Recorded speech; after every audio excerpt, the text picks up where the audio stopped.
Young people, a lot of men say to me, especially like, what's fun? And I'm saying doing what you're supposed to do and fulfilling your duty and being proud of yourself is fun. That's the only fun you need. You don't need the fun of trying to chase all this garbage and this hedonism and this black hole. That doesn't lead anywhere. Did you do that for a while?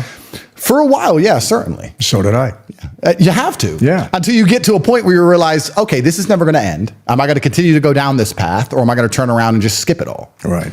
Because it only ends badly. And I think that's also one of the problems with Western society, where the youth are obsessed with fun. If you look at other societies, the youth are not so obsessed with what's fun today. What's fun now? I need fun now. I'm bored. I want fun. You know, they're overstimulated, whatever it is. They're also selfish. They're also self-obsessed with how they feel. This teaching a whole society and teaching a large contingent of the youth that how they feel plays paramount over the world. If you feel sad, that's all that matters. Not, well, I feel sad, but it doesn't matter because I'm doing the right thing. I feel depressed or I feel stressed, but it doesn't matter because I'm dedicating myself. No. What matters is how you feel right now, which means they only want to be happy all the time. And if you're going to only chase happiness and you don't have any particular skills, you're going to end up just chasing hedonism, and this is where you end up. And it's insanity.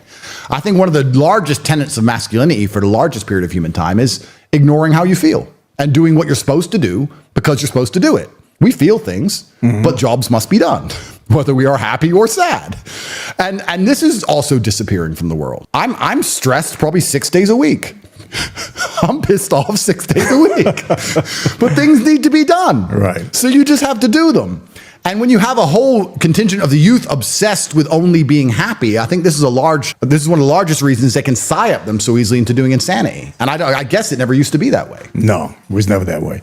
Without getting into the cause, I don't know if you know what's going on in the United States. A lot of protesting going on at universities. Yeah. Without getting into the cause, these kids are protesting, okay, breaking into the building, staying there, and then demanding that food be brought into them, of course, blankets be brought into them. And I'm saying, are these kids so entitled that they think they can, protest and wreck the school for other people that can't get to class, and then they're demanding food and blankets and all these crazy things? I'm saying this world has gone upside down. Yeah, it wouldn't last in most other places. And the closer that, it's actually interesting because I think humans, or maybe this is just me coping, maybe this is cope, but I think we're designed to struggle a bit, because the closer you are to struggle, the more sensible you are. And gender roles all fix themselves in struggle. Right? If you have 10 men and 10 women and they crash on a deserted island, the men do the man stuff, the women do the woman stuff. There's no discussion about gender roles because you're going to die. Right. So the men have to go hunting. The women are going to try and sew a blanket, whatever, because we're going to die now. Right. So we don't have time to talk about whose job's what. Right. Also, if you meet somebody who's had a hard life, they seem to be pretty wise. Yes. It's difficult to find someone who's had a hard life who's a total idiot.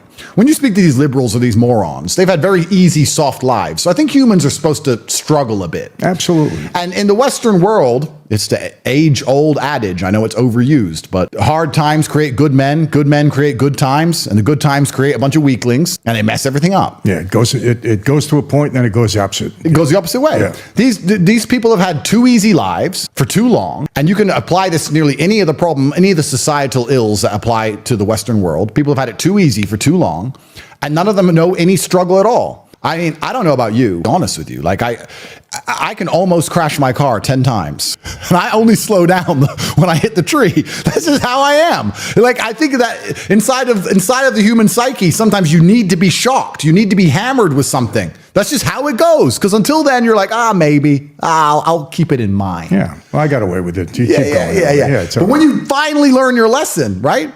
But there's a lot of these people out there who aren't being taught any lessons at all. And they're going to destroy society en masse because they have never had any kind of difficulty in their life. And what is life without difficulty in the first place? What is life? What is the point of life without difficulty? One of the things that's comforted me in all my garbage is actually, I watched one of your videos, and I was watching one of your videos a couple years ago, and I remembered it in jail, because perhaps I'm wrong, you can correct me, but I don't think you regret any of the bad things that happened to you. Not at all. Because it makes you who you are. Yeah.